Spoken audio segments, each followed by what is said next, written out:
We're going to spend a few minutes working on ankle mobility. So if you have a big, thick band, that would be wonderful.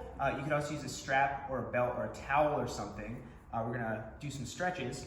So I'll show you why I like the band, but we're going to start with the left foot. We're going to work on ankle inversion and eversion. So inversion, eversion.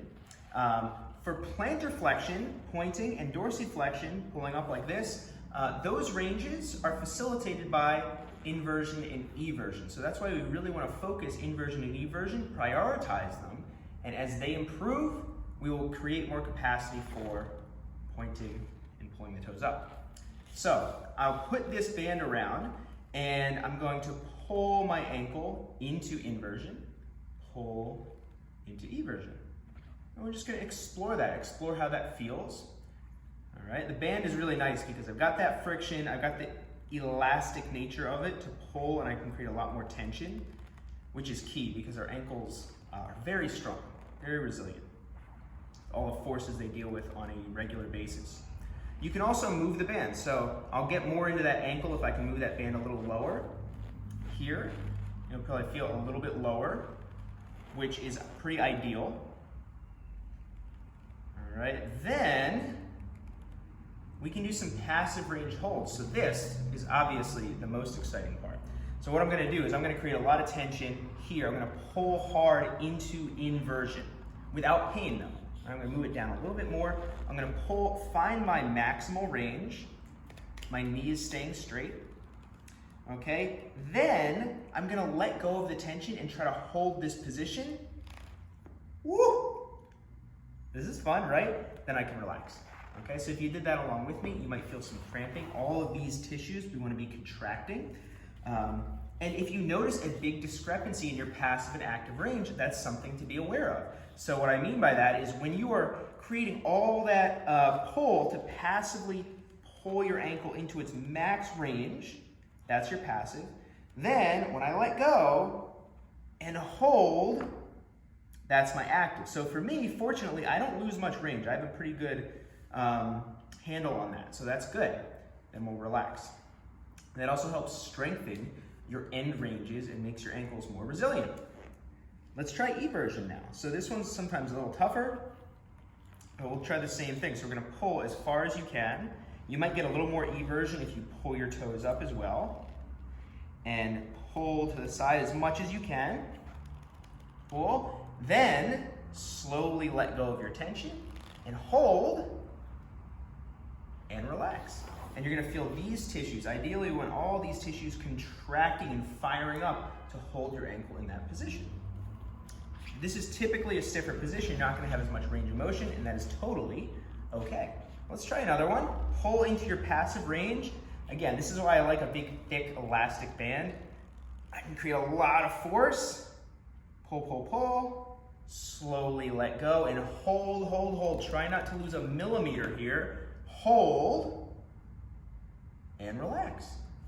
See, now we're having some fun. All right, now I want you to reinforce a little bit of that, and we're going to do a few ankle cars for the left ankle. So, point, rotate, pull up, rotate, and think about contracting all of these tissues around in a circle. When you go this way, that's going to be familiar to what we were just doing. Pull up, shin and top of the foot are working. Then you're going into inversion. You're going to feel those inner tissues working. And then the back of the lower leg and ankle. So think about actively contracting all of those tissues around your lower leg and ankle. Then we'll go the other direction. Nice and slow. If your big toe was magic marker, our goal is to have a big, slow, or big, smooth circle is what we're drawing. Ideally, not like a star or a hexagon. That's not ideal.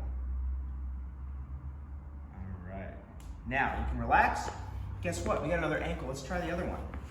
So, here we go. This is so great.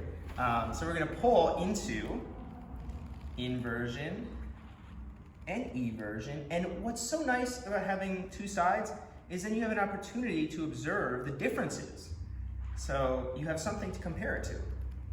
And you can identify where you might have some priorities. So as you're passively pulling into inversion and eversion, Just observe what you're feeling. You can play around with the positioning of your band or your belt or your strap. Okay, so it interacts a little differently if you have it higher up.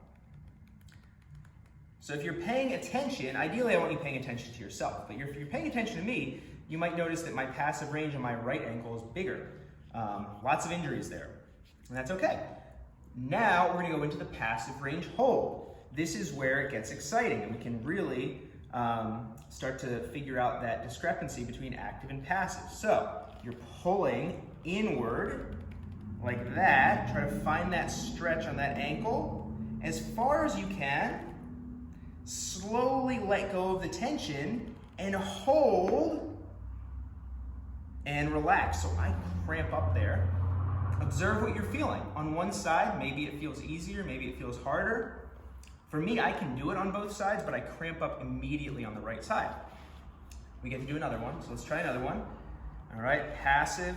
So I have a lot of passive range on this right ankle, but that's potentially an issue because I don't have awesome neurological control of that. So I'm pulling in as far as I can. That's pretty far. I'm gonna slowly let go and hold, try not to lose a millimeter, but I do, and relax. Woo! Yeah, I get some cramping in there.